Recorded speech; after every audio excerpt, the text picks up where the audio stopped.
Early morning in rural Texas, and some 500 cattle have been brought to market.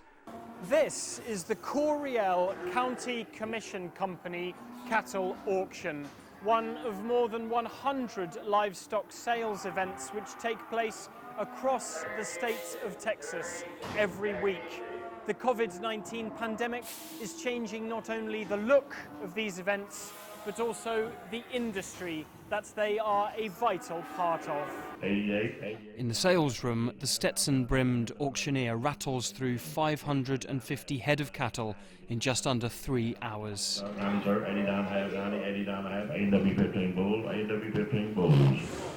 While cowboy hats are a common sight here, sanitary face masks are rare. But the pandemic has put the strain on their industry. Demand and prices for cattle have dropped significantly. Rancher Robert Young brought 11 cows to sell at the auction. He can't afford to hold on to them until the market picks up again.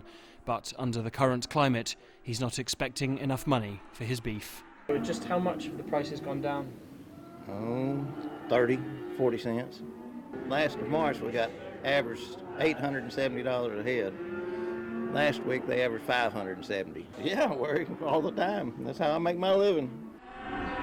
John Warnock was at the auction, but he was buying. However, he says under the pandemic, the public is watching its spending. Yeah, the cattle market's not doing very well right now.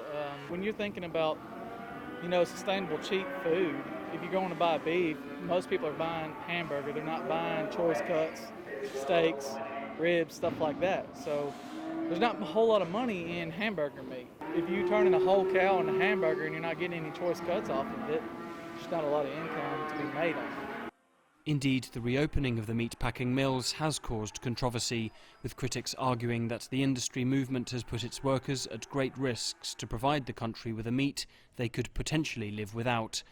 Sid Miller is the Texas Agricultural Commissioner and argues that meat is essential. It's essential to us Texans, I promise you that. We're not going to give up our meat, and I don't think anybody else is either. President Trump did the right thing.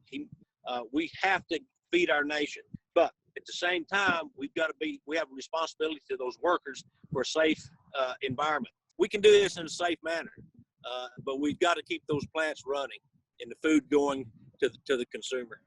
With the beef industry picking up again, producers like Robert and John hope it won't be long before prices pick up either. Alasdair, Baverstock, CGTN, Gatesville, Texas.